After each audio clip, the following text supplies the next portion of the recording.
अस्सलामुअलैकुम स्टूडेंट, आज मैं आपको व्याकरण वाटिका का पाठ नंबर 8 पढ़ाने जा रही हूँ। आपके पाठ का नाम है क्रिया। तो बच्चों, क्रिया कहते किसे हैं मैं आपको बता दूँ। जिस शब्द से किसी काम के करने या होने का बोध हो उसे क्रिया कहते हैं।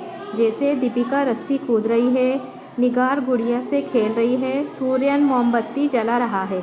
इसमें क्या काम हो रहा है? पहली तस्वीर में रस्सी कूदने का, दूसरा खेलने का और तीसरा जलाने का। इन वाक्यों को पढ़कर ज्ञात होता है कि कौन क्या कर रहा है। कूद रही है, खेल रही है, जला रहा है। किसी ना किसी काम के करने का संकेत दे रहे हैं। अब कुछ वाक्य देखिए जिनसे क्रिया के होने का बोध होगा। कविता छात्रा है, रोगी स्वस्थ है, विभा बहुत सुंदर है, मैं लड़का हूँ। इन वाक्यों में आप देखेंगे कि रंगीन छपे पद यानी जैसे है क्रिया के होने का संकेत कर रहे हैं। अतः इन्हें भी ये भी क्रियाएं ही कहेंगे। इस प्रकार जिस शब्द से किसी काम के करने या होने का बोध हो उसे क्रिया कहते हैं। क्रिया कभी एक शब्द की होती है और कभी अनेक शब्दों की। मनु पुस्तक पढ़ेगा, मनु पुस्तक पढ़ता है, मनु पुस्तक पढ़ चुका होगा। तो इसमें क्रिया के दो भेद होते हैं, अकर्मक क्रिया और सकर्मक क्रिया।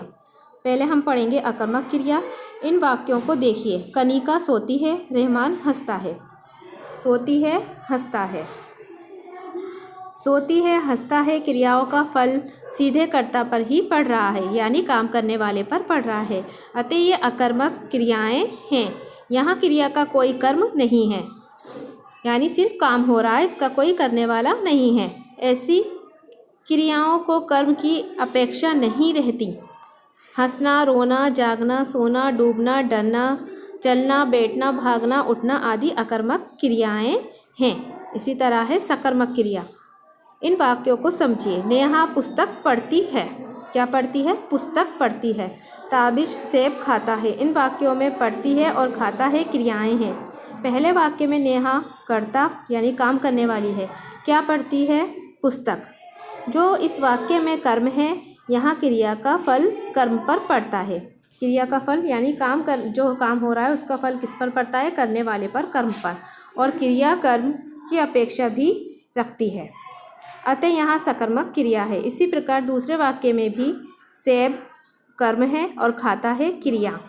यहाँ भी क्रिया कर्म की अपेक्षा रखती है। खाना, पीना, बनाना, पढ़ना, लिखना सकर्मक क्रियाएं होती हैं। अकर्मक और सकर्मक क्रिया की पहचान के लिए क्रिया से पहले क्या या किसे लगाकर प्रश्न करें। यदि उत्तर ना मिले तो क्रिया अकर्मक रहेगी और उत्तर मिले तो सकर्मक क्रिया होगी। जैसे अमित तैरता है। इस वाक्य में क्या तैरता है? कोई उत्तर नहीं आता, अतः अकर्मक क्रिया है। ये क्या होगी फिर? अकर्मक क्रिया है। क्या पूछ रहा है? इस वाक्य में क्या तैरता है? अमित तैरता है, तो इसमें क्या होगा? अकर्मक क्रिया। इसी तरह से शिल्पा अनार खाती है। इस वाक्य में क्या खाती है? उत्तर है अनार, अतः सकर्मक क्रिया है। तो बच्चों, ये आपका पाठ था क्रिया। क्रिया के दो भेद होते हैं, अकर्मक क्रिया और सकर्मक क्रिया। इसमें कुछ एक्सरसाइज दे रखी हैं जो आपको बुक में ही फिल करनी है। ये मैंने फिल कर दी हैं, इसी तरह से आपको भी फिल करनी है। इसके बाद ये दो प्रश्न उत्तर हैं, मैं आपको पढ़कर बता रही हूँ। आपको अपनी हिंदी की कॉपी में करना है इसको। प्रश्न नंबर 1, क्रिया किसे कहते हैं? जिस शब्द से किसी काम के करने या होने का बोध हो उसे क्रिया कहते हैं।